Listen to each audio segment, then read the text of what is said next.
কিছু ব্যক্তি বা দল তারা ধমক দিচ্ছে, হুমকি দিচ্ছে যে এমুক মার্কা না দিলে আমাদের দরকারে যাবো না বা অমুকের মার্কা থাকতে পারবে। ভাই আমরা তো তোমাদের মার্কাতে বাধা দিইনি, কোন মার্কা তোমাদেরকে দেবে নির্বাচন কমিশন সিদ্ধান্ত দেবে। ওদের স্বপ্ন পূরণে পাশে থাকতে পেরে আমরা গর্বিত। আমাদের কথা বলে নেই যে তোমাদেরকে এই মার্কা দেওয়া যাবে না, তাহলে ওটা বিএনপি ধানের শীষকে নিয়ে টানাটানি কেন? টানাটানি এই জন্যে যে ধানের শীষ অপ্রতিরোধ, ধানের শীষকে ঠেকিয়ে রাখা যায় না। যেখানে সব একটাই স্লোগান উঠে থেকে ধান লাগাইয়া দাও, ধান ঠিক কিনা বলেন?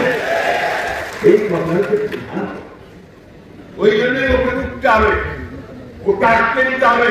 কারণ ধানের শীষ এসে গেলে ওই যে বাংলাদেশের শত্রুরা আছে, সেই শত্রুরা তাদের সমস্ত গণতন্ত্রী চক্রান্ত থেকে পার করে চলে যেতে পারত। শেখ হাসিনা মানে আমাদের সেই আপনার মনস্টার শেখ হাসিনা এমনি এমনি পড়াইয়া দিতে যায় বুঝতে বাধ্য হয়েছে, কারণ আমরা সেই গ্রাউন্ড তৈরি করেছি, আমরা সেই ভিত্তি তৈরি করেছি। দীর্ঘ 15 বছরের সংগ্রাম দিয়ে, বুকের রক্ত দিয়ে লড়াই করে সেই রক্ত।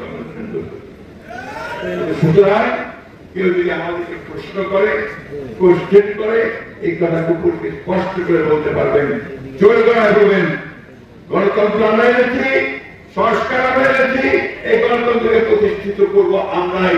এর জন্য আবার বুকের রক্ত দিয়ে আমরা গণতন্ত্রকে রক্ষা করবো।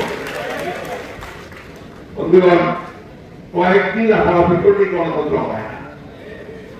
গণতন্ত্র করতে হলে অনেক অভিজ্ঞতা দরকার, অনেক ত্যাগ দরকার, মানুষের জনগণের কাছে যাওয়া দরকার। বিএনপি সেই পার্টি যে পার্টি মানুষের কাছে যাওয়া পার্টি। গণতন্ত্রের জন্য এই পার্টির সঙ্গে মানুষের একটা সম্পর্ক আছে।